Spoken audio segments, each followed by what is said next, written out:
진짜 큰일 났습니다. 여러분, 드디어 역사적인 순간이 찾아왔습니다. 우리가 그토록 기다려왔던 전통 금융과 암호화폐의 융합이 이제 돌이킬 수 없는 공식적인 궤도에 올랐다는 거죠. 미국에서 가장 보수적이고 강력한 금융규제 기관 중 하나인 미국 통화감독청, OCC가 국립은행들이 비트코인, 이더리움, 심지어 리플의 XRP 같은 암호화폐를 직접 보유하고 활용하는 것을 공식적으로 승인했습니다. 이것은 단순한 뉴스 하나가 아닙니다. 지난 수년간 암호화폐 시장을 짓눌러 왔던 가장 큰 규제 불확실성이라는 족쇄가 해제되었음을 의미하는 금융 역사에 길이 남을 만한 초대형 사건이라고 볼 수 있습니다. OCC는 해석서 한 1186호를 통해 이 내용을 명확히 했는데요. 이 문서의 무게감은 엄청납니다. 미국 국립은행, 연방저축기관의 암호화폐 관련 활동에 대한 법적 명확성을 제공하는 지침서이기 때문이죠. 이 지침을 통해 비트코인, 이더리움, 그리고 XRP를 포함한 특정 디지털 자산들이 은행의 운영 자산으로서의 지위를 확보하게 된 것입니다. 이것이 왜 역대급이냐 하면 은행이 암호화폐를 고객에게 대신 보관해 주거나 암호화폐 선물 상품에 투자하는 간접적인 수준을 넘어서서 이제는 은행의 자체적인 운영을 위해 암호화폐를 직접 취득하고 보유하는 것이 합법적인 영역으로 들어왔다는 뜻이기 때문입니다. 이것이야말로 전통 금융이 디지털 자산을 금융 시스템의 핵심 인프라로 인정하기 시작했다는 가장 강력한 증거가 되는 거죠. 이 소식 하나만으로도 우리가 지금 이 시점에서 왜 디지털 자산에 모든 것을 집중해야 하는지에 대한 강력한 논리적 근거가 완벽하게 세워졌다고 저는 확신합니다. OCC 해석서안 1186호가 은행에 허가한 핵심 내용을 좀 더 깊이 있게 들여다볼 필요가 있습니다. 핵심은 은행이 암호화폐를 운영 목적으로 소유하고 사용할 수 있다는 부분입니다. 여기서 말하는 운영 목적이라는 단어가 굉장히 중요합니다. 은행이 단순히 수익을 목적으로 투자하거나 거래하는 것을 허용한 것이 아니라 은행의 일상적인 업무와 비즈니스 활동을 수행하는 데 있어 암호화폐가 필수적인 도구가 될 수 있다는 것을 인정한 것이기 때문이죠. 구체적으로 두 가지 중요한 활용 목적이 제시되었습니다. 첫 번째는 블록체인 네트워크의 가스 수수료, 즉 거래 수수료를 지급하는 것입니다. 여러분도 아시다시피 이더리움이나 솔라나 같은 주요 블록체인 네트워크를 사용하려면 해당 네트워크의 네이티브 토큰을 수수료로 지불해야 합니다.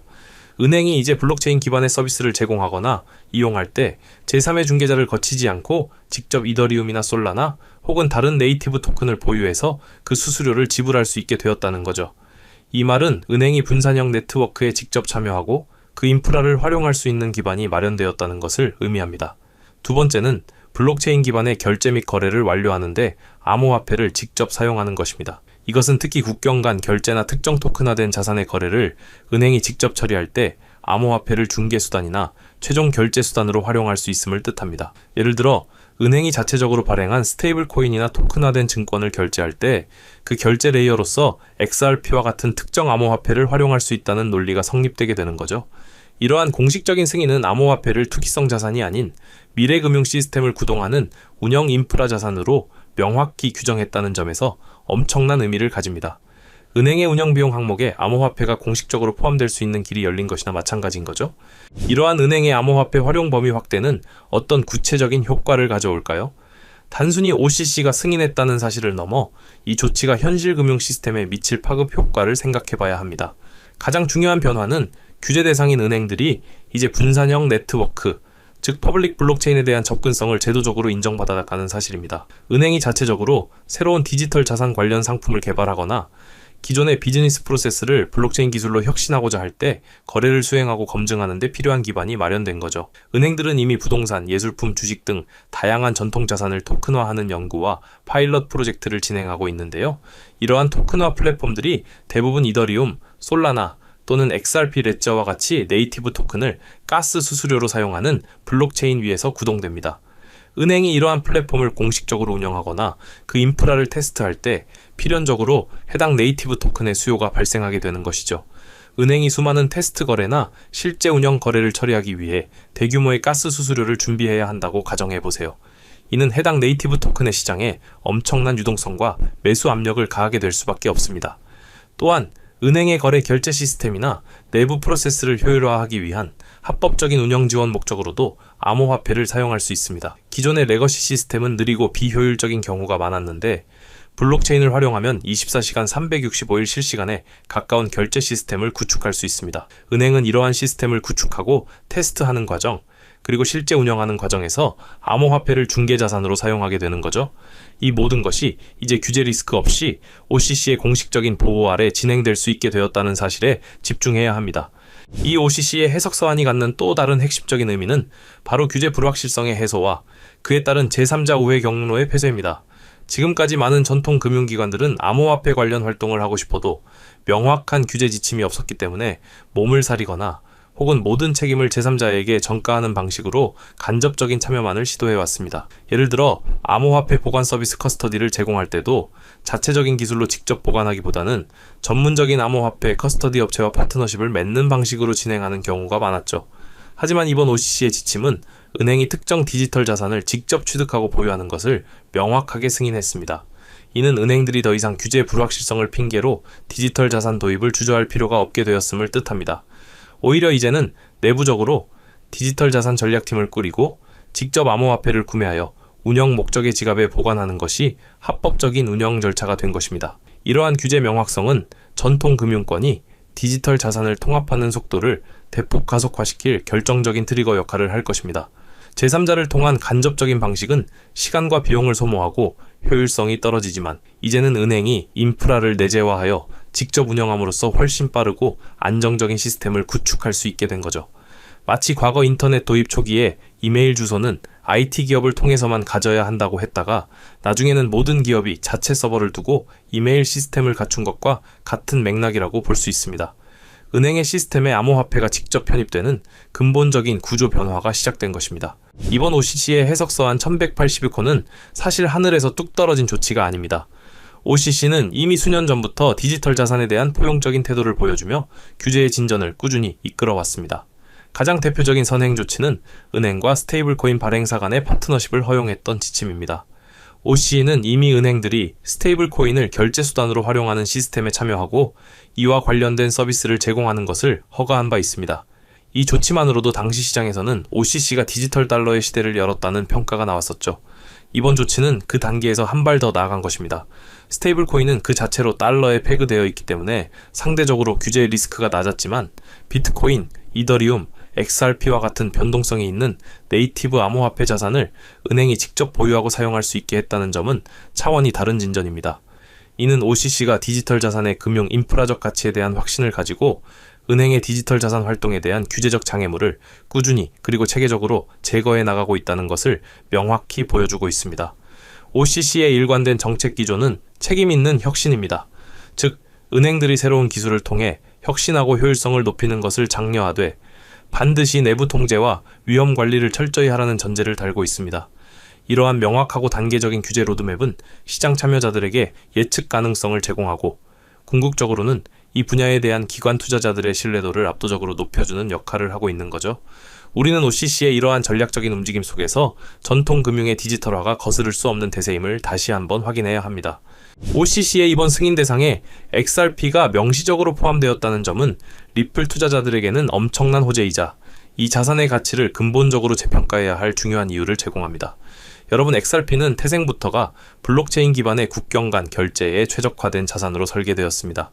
비트코인이 디지털금이라면 이더리움이 탈중앙화 컴퓨터라면 XRP는 디지털 브릿지 통화의 역할을 수행하는 데 특화되어 있다는 거죠. XRP는 매우 낮은 수수료와 압도적으로 빠른 처리 속도를 자랑합니다. 은행의 운영 목적에 암호화폐 결제 및 거래 완료가 포함된다는 것은 은행들이 기존의 스위프트 같은 느리고 비효율적인 국경 간 송금 시스템을 대체하거나 보완하기 위해 블록체인 기반의 솔루션을 도입할 가능성이 매우 높아졌음을 의미합니다. 그리고 이 분야에서 XRP는 이미 오랜 기간 동안 글로벌 은행 및 금융기관과의 파트너십을 통해 그 유용성을 입증해온 거의 독점적인 위치에 있는 자산이라고 볼 수 있습니다. OCC의 이번 승인은 XRP가 단순히 가상화폐가 아니라 은행의 미션 크리티컬한 결제 시스템에 곧바로 통합될 수 있는 규제 친화적인 인프라 자산이라는 점을 공식적으로 인정한 것이나 마찬가지입니다. 은행들이 대규모의 국경 간 결제를 처리하기 위해 XRP를 중개 자산으로 구매하고 보유하는 시나리오를 상상해 보세요. 이는 단순히 가스 수수료 지급 차원의 수요를 훨씬 뛰어넘는 수조 원 규모의 유동성 수요를 시장에 발생시킬 잠재력을 가지고 있습니다. XRP의 가치는 이제 코인 시장의 논리를 넘어 글로벌 결제 시스템의 효율화라는 거대한 패러다임 변화 속에서 재조명받게 될 것이라는 강력한 확신을 가져야 합니다. XRP와 함께 이더리움과 솔라나 같은 주요 레이어 1 블록체인의 네이티브 토큰 역시 이번 OCC의 승인으로 엄청난 구조적 수혜를 입을 것으로 예상됩니다. 이들은 은행의 운영 목적 중 하나인 가스 수수료 지급과 직접적으로 연결되는 핵심 자산들이기 때문이죠. 이더리움은 스마트 계약 플랫폼의 대명사이자 현재 수많은 토큰화 프로젝트와 디파이 인프라가 구축된 가장 거대한 생태계입니다. 솔라나 역시 뛰어난 처리 속도와 낮은 비용으로 차세대 금융 플랫폼으로 각광받고 있습니다. 이 두 플랫폼은 모두 네트워크를 이용할 때 해당 네트워크의 네이티브 토큰을 수수료로 지불해야 합니다. 은행들이 이제 규제 리스크 없이 이더리움이나 솔라나 기반의 토큰화 플랫폼을 테스트하고 나아가 실제 운영에 도입하기 시작한다면 어떻게 될까요? 은행 내부의 수많은 팀들이 다양한 파일럿 프로젝트를 진행하고 매일 수천, 수만 건의 테스트 거래를 블록체인상에서 발생시키게 될 것입니다.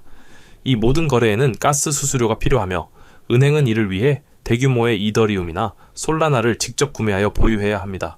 이는 단순히 개인 투자자들이 사고 파는 수요와는 차원이 다른 기관의 운영 예산에서 발생하는 구조적이고 지속적인 수요로 이어질 것입니다.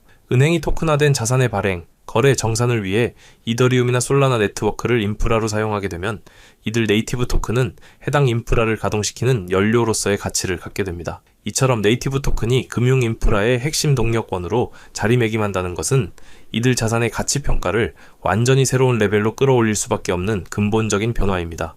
우리는 이더리움과 솔라나를 단순히 코인으로 볼 것이 아니라 미래 금융을 구동하는 핵심 인프라 자산으로 보고 투자 관점을 전환해야 합니다.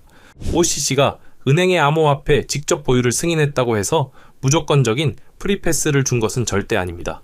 오히려 OCC는 이번 해석서한을 통해 책임있는 혁신을 강력하게 재차 강조하고 있습니다. 핵심 요구사항은 은행이 암호화폐 취급과 관련하여 내부 통제 및 사이버 보호와 같은 위험 관리를 철저히 병행해야 한다는 점입니다. 암호화폐 자산은 해킹, 도난, 운영 리스크에 취약할 수 있으므로 은행은 자체적으로 최고 수준의 보안 시스템을 구축하고 거래의 투명성과 회계 기준을 명확히 해야 한다는 의무를 지게 됩니다. 이는 곧 은행들이 암호화폐 커스터디와 보안 기술에 대규모 투자를 단행하게 될 것임을 시사하며 관련 기술력을 갖춘 기업들 역시 간접적인 수혜를 볼 수 있다는 분석이 나옵니다. 또한 OCC는 이번 해석서안이 증권거래위원회나 상품선물거래위원회 등 다른 주요 규제기관과의 협력 속에서 규제 명확성을 제시하려는 의도도 내포하고 있다고 볼 수 있습니다. OCC는 은행의 건전성 감독기관이고 SEC와 CFTC는 각각 증권과 상품 파생 상품을 감독합니다. 디지털 자산의 특성상 이 세 기관의 영역이 겹치거나 모호한 부분이 많았는데 OCC가 먼저 은행의 운영 목적에 대한 명확한 지침을 제시함으로써 전체적인 규제 프레임워크가 완성되는 데 기여하고 있는 것입니다. 이러한 규제 당국 간의 협력과 명확성 제시는 결국 시장에 대한 신뢰도를 폭발적으로 증가시킵니다. 규제의 틀 안에서 움직이는 것을 선호하는 보수적인 기관 투자자들에게 이 영역은 안전하고 정부의 승인해 진행되는 사업 영역이다 라는 강력한 시그널을 주기 때문이죠. OCC의 조치는 혁신을 장려하되 질서를 부여함으로써 시장의 안정성과 지속 가능성을 동시에 확보하려는 매우 전략적인 행보라고 평가해야 합니다. OCC의 이번 승인은 단순히 몇몇 은행의 업무 절차가 바뀌는 것을 넘어 글로벌 금융시장에서 돈의 흐름이 근본적으로 바뀌는 거대한 전환점을 의미합니다.